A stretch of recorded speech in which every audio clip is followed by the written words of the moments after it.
आगरा पहुंचे उत्तर प्रदेश के उप मुख्यमंत्री केशव प्रसाद मौर्य। 2024 में पूर्ण बहुमत की सरकार बनाने की बात कही। 80 में से 80 सीट जीतने की बात कही। गठबंधन में गांठ पड़ना शुरू हो गई। कितनी भी गांठ टूटे या बढ़े, भाजपा को कोई फर्क नहीं पड़ता। अब्दुल्ला आजम पर भी बोले केशव प्रसाद मौर्य। जब अदालत ने नकार दिया तो हम कुछ कहने की आवश्यकता नहीं है। जो गलत करेगा वो किसी कीमत पर बख्शा नहीं जाएगा।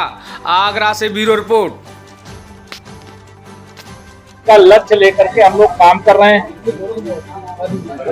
जनता का जैसा समर्थन हमको 2024 के लिए मिलता हुआ दिख रहा है, वह 2014 के लोकसभा चुनाव और 2019 के लोकसभा चुनाव की तुलना में ज्यादा दिखाई दे रहा है। इसलिए हम लोग 14 में जो 73 सांसद जीतने का आंकड़ा है उसको भी 24 में पार करेंगे और 80 की 80 लोकसभा सीटें जीतेंगे।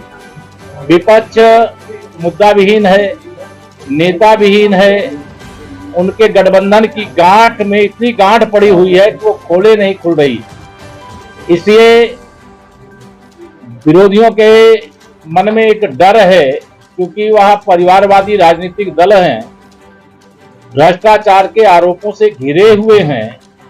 तीसरी बार मोदी सरकार आने से उनके भ्रष्टाचार की जो जांच हुई है उस पर अब कार्रवाई का भी समय आ रहा है और जनता का समर्थन भी भ्रष्टाचार के खिलाफ लड़ाई में लगातार हमें मिला है।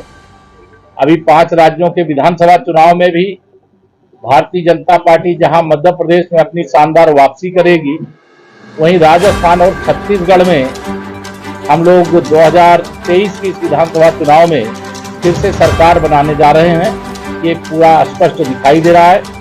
तेलंगाना में भारतीय जनता पार्टी इतिहास का सबसे शानदार प्रदर्शन करेगी। मिजोरम में भी भारतीय जनता पार्टी मजबूती से चुनाव लड़ रही है। जातीय जनगणना की बात की जा रही है,